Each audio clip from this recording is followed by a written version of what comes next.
Hello YouTube, this is Frono. Get Good in Technical Minecraft, part 8. In the last episode we built a witch farm, which resides in the swamp over there. And I've played a bit, I tried to get protection from my villagers, failed to do so, tried to organize things a bit. And one thing that really gets on my nerves is my storage system, which is this little chest monster here. I can't find anything. So we'll sooner or later have to build a storage. And probably a decent smelter. But the first thing that we really need, I've got 4 shulker boxes to my name. And I usually rely quite heavily on shulker boxes. So it's gonna be a shulker farm. So which design should we use for a shulker farm? Now to me there are pretty much 3 candidates. The first one would be ending credits scaffolding shulker farm. And this is a previous version that I built on an older series, which is a quite nifty shulker farm. There is a very good tutorial on this farm out from the archivists, so I won't talk about that. So you don't need me to present this farm, just watch the linked video on that. Now the second farm that I considered was Ian X04's shulker farm. But the thing about Ian's farm is it's portal based, and so you need to transport a shulker to the overworld, which is a lot of effort. Unlike these one-dimensional farms that can be built right next to the end city, especially if you play on a server and can't build near the spawn chunks. And the thing about both farms, Ending Credits farms and Ian's farms, at some point they broke. And I think this one from Ending Credits works now again in the latest version. So I will build a farm that takes a bit longer to build, but is very robust. So in this series I'll go back to my Reactor shulker farm. And this is the version that I built on the Hemisphere server. And it gives about 3000 shulker shells per hour in vanilla. And I don't think it will ever break unless Mojang changes the fundamental shulker mechanics. Because the principle is very simple. We have a number of aggression cells with a snow golem that shoots snowball at the shulker if the trapdoor is open, and we open these periodically. Like that. And this shulker will aggro all of the other shulkers that are in the vicinity. So these shulkers will just open and start shooting. And due to the layout of these cells, they will hit themselves and either duplicate or be killed. So this is a Reactor shulker farm. And the idea was introduced by Etho. Now this farm obviously is quite large and takes a while to build, although the walls are lava cast, so you don't have to build all of them. I made a video on this farm quite a while ago. I will link it in the description. There's also a tutorial. But for this series, I will build a tiny version of the farm so that you can see how it works, how you can initialize it. And I won't lava cast, but I will just build it manually. This farm uses a single aggression cell. You need to initialize it with 2 shulkers, one in the aggression cell and one on the side. And of course you can build it right next to the end city, so it's very easy to transport the shulkers. The rates of these farms scale linearly in the number of cells. So this farm has 1 cell and gives just under 300 shells per hour. If you would, for example, build 5 cells, you would get 1500 shells per hour.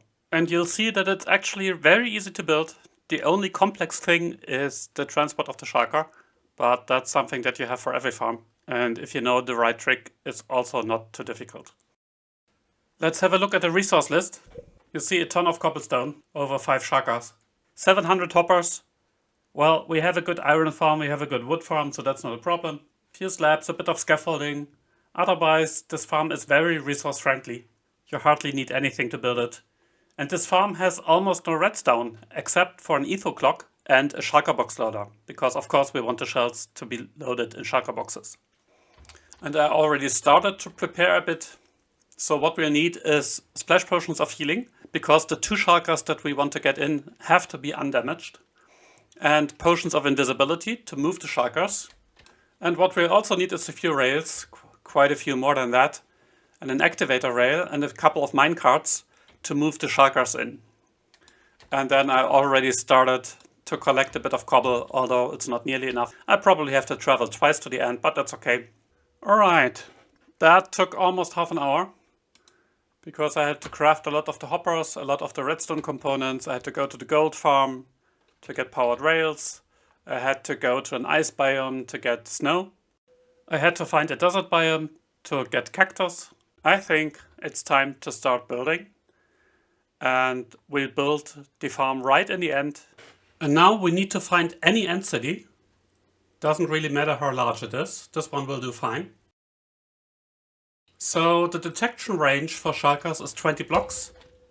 So we want to build a farm far enough away that the shulkers in the end city do not detect us. And what's very convenient is that each end city has 2 shulkers right at the entrance, and these are the 2 shulkers that we'll need to start the farm. So set up your light medica somewhere here, and once again I really recommend to use light medica for this farm, because this farm is really easy to build if you have light medica and really hard to build if you don't. So let's set up our light medica like that, just a bit away. You need to build this about 10 blocks over the surface, because shulker have a teleport range of 8, so we don't want the shulkers from the farm to teleport down. So maybe give it 10 blocks, that will be fine. And here on this side is just a shulker loader. And the design that I've been using for quite a while is by Glotz. It's more reliable than Borkon's loader, because Borkon's loader, which is one of the more popular shulker box loaders, will lose about 1 shulker box in 30. While this design here is completely reliable. I tested it with 20,000 shulker box and didn't lose a single one. So it's a good thing to have a spare elytra, certainly. And one thing I do is religiously I have 1 elytra in my ender chest, and I plunk down an ender chest wherever I go. So for the next step we just need a ton of hoppers and a few slabs, because we need to create a pickup system. And that's pretty easy. All of these hoppers have to go in here, so it doesn't really matter how you orient them. And I think the easiest way is just to have 1 long line and then have all the other go in from the side. But while we're at it, we might as well build the Etho clock. I tried to spawn proof as much as possible with top slabs, because they are much easier to place. So of course you can also use buttons, but a lot of these buttons would have to be placed from below. So what we have here is a standard Etho clock that is spawn proofed against shulkers, and a pulse extender. We put about 40 items in there, and so once every 30 seconds we'll shift a redstone block for about 3 seconds, and that will be the signal for our aggression chamber.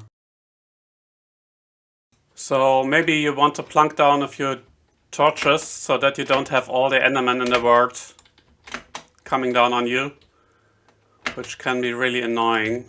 Alright, let's finish this clock here. So just make sure no shulkers can attach to anything, anywhere.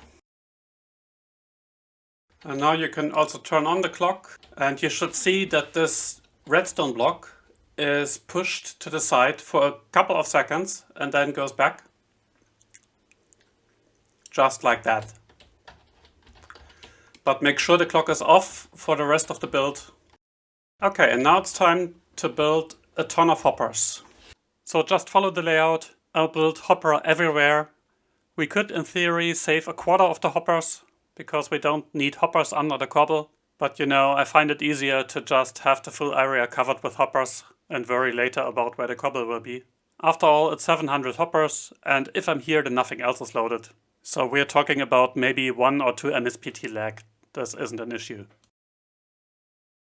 In the next step we build up the 3x3 pillar where we have the aggression cell, which is marked in the middle here. And we build up the scaffolding tower on top of the trapdoors. I use a bit of glass for the shulker cell. So we need 2 observers looking like that to the outside. And then we have another observer watching these observers. And then we have 1 cobble on top. And here we start with our snow golem area. Now you probably want to leave 1 block on the outside and maybe place a temporary block here. We will spawn on the snow golem here. Okay, and now on this side you have a comparator and you have 2 droppers facing each other. So you want a dropper like that and a dropper like that. Put in 1 dummy item in the one that's not read by the comparator. Okay. So now you build up the glass too high, leave a gap here of 1 block, and then place in a trapdoor here. And now we have our cell for the snow golem. So what you do is you put 2 snow blocks here on the side. So 1 in the middle, 1 in the block that we have left, and then just use the carved pumpkins. And the snow golem is in there, and you can use glass to close this off. Remove the temporary blocks. Okay, so this is our holding cell for the snow golem. And one thing that you can or should check, now if you enable the clock here, then this trapdoor should open and close. So it should be open for about 3 seconds and then closed for maybe 20 seconds. Like that. So that's working fine. And the next step is to bring in the shulker. And for that, we first build up 1 more row of our cell. We will bring the shulker in from over there. And I've already prepared a bit of a rail. The shulker will sit right here and be attached to the top and open to the bottom, because here we will have lava. But first we need to bring it in here, and that's a bit tricky. And for that we will pull out 1 glass block on the side, like so. And we'll build up our rail system here and use a temporary block and a piston like that. And what will happen is that we have an activator rail here and power that using a lever. And we will build that up so nothing can end up here. And then we have our powered rail here. And another lever. This shulker will be ejected right here. This is the default spot where it will go. And then we use the piston to push on the block, and then the shulker will switch to the inner cell, to where we want it to go. And now it's time to move the shulker, and this is really the only tricky part of the build. So take off your armor, use the invisibility potion, and of course I forgot to bring curved rails, but that's not a big problem. So you usually can go to as close as about 4 or 5 blocks without being detected. So I will build this up from the side. So we need a rail at the same level as the shulkers. So we can power it here. And if the shulkers see you, just run away. And if you, as I did, forget the curved rails, you can do something like that. Put a block on here, and now the minecart will go around the corner. And now place the minecart here. And let's watch on FreeCam what happens. There we go. Shulker is ejected to the point where we want it. We are still invisible. Now if the shulker has taken any damage, or let's say more than a heart, then you'll want to use a health potion. The shulker has to be well over 50% of the health, but this one is completely healthy, so that's fine. And now let's push it in and break the piston. And now we have 2 options. First, the shulker is attached to the top as it is, which is fine. This is the way we want it. Or it could also be that the shulker is attached to one of these side panels. But in this case, just break the side panel and the shulker will attach to the top. So let's remove all of these temporary structures and put in the lava. This is completely safe. The shulker can't see you. So we break this block, put in the lava, and quickly replace it. And now the snow golem is safe, because all of the shulker bullets will be destroyed in the lava. And the only thing we need to do is to remove all of these temporary blocks here. And now grab as much cobble as you can and just build up these 2x1 cells.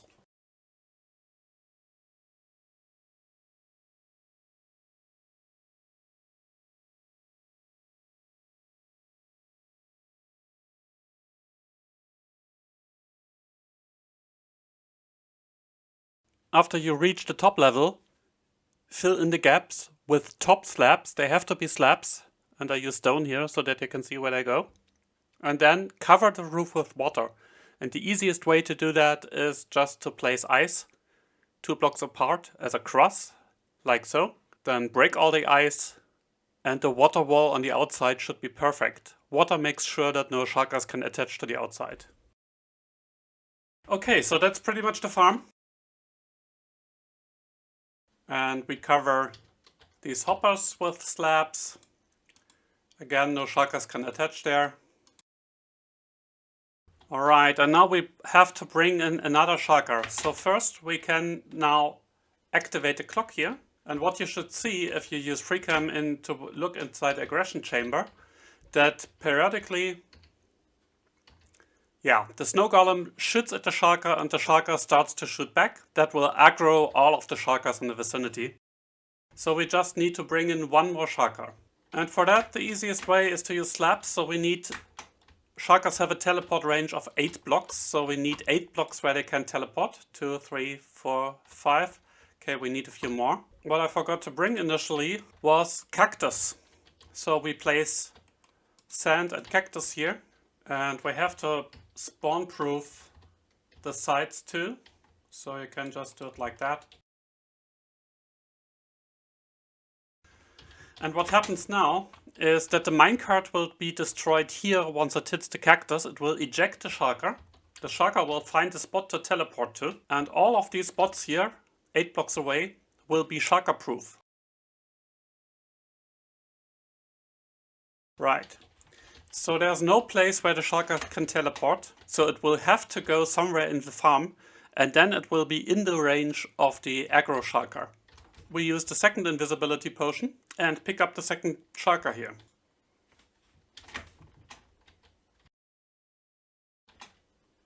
There we go. And now our farm should ramp up. We will have to wait a few minutes. So let's place an empty shulker box here in the shulker box loader. This has to be manually initialized. I have spawned our carpet bot Steve here. So let's just run the farm for a while and come back. And I forgot to record that I took out the shulker box after a few minutes and grabbed a few shulker shell, crafted a few more shulker boxes, put them in the chest at the back of the shulker loader. And a few hours later, we have shulker boxes of shulker shells. Very nice. It's safe to say that we no longer have issues with our shulker boxes. So it's not the fastest shulker farm of the world, but it's a very robust one. It won't break if the game updates, if the game changes some armor stand mechanics, if the game changes some scaffolding mechanics. It took over 3 hours to build, which was a bit more than I expected. But on the other hand, it's really not complicated. The only difficult part of this farm is to transport the shulkers, and if you manage to do that, the rest is just placing blocks. Of course, you can build this farm a lot larger. Now basically, this is one module that we have here. And you can stack as many modules as you have room. You've seen my farm on the Hemisphere server, where I stacked I think 11 or 12 modules with an output of about 3000 shells per hour. However, if you want to build more than one module, it's faster to lava cast the walls. Because for lava casting it really doesn't matter if you do 2 modules or 10 modules. So for the lava casting, you just build a template, both at the top and at the bottom. Or if you build it over the void, which of course brings its own risks. You don't need the template at the bottom, with 2 white drop chutes, and you put lava in each of the drop chutes, and then you waterlog some slabs on the top, which will cause the lava to turn into cobblestone. And naturally it takes a bit of time to build the templates, to wait until the lava has dropped, and inevitably, at least I will make some mistakes that I have to fix. So I think it took me maybe 2 to 2.5 hours to lava cast this huge structure for the Hemisphere server, while it took me about 1 hour to build this one module here. You can seed this huge farm also with just 2 shulkers, 1 aggression cell and 1 shulker at the correct height. And there's a trick to force the shulkers into the remaining aggression cells that I described in my tutorial. Basically, you fill all of these drop chutes with water, and this will force the shulkers into the aggression cells, using a bit of helper scaffolding structures. First they will be flushed down and end up at the bottom of the structure. And one by one we fill all of the drop chutes with water, so eventually there's no way to teleport except inside the pillar where we have a bit of helper scaffolding. And there we use the trick from ending credits from its scaffolding shulker farm that the shulkers will teleport to the top because they don't want to be there in the scaffolding. And eventually the only places to teleport to are the empty spots in our aggression cells. So that takes care of the biggest hassle, which is transporting the shulkers into the aggression cells. So this technology is viable to create farms up to over 3000 shells per hour. And the building time for the large variant was maybe 6 hours, but I didn't really take the time, so I'm not quite sure. So let me know what you think about this farm in the comments. Also let me know which farm you would like to see next.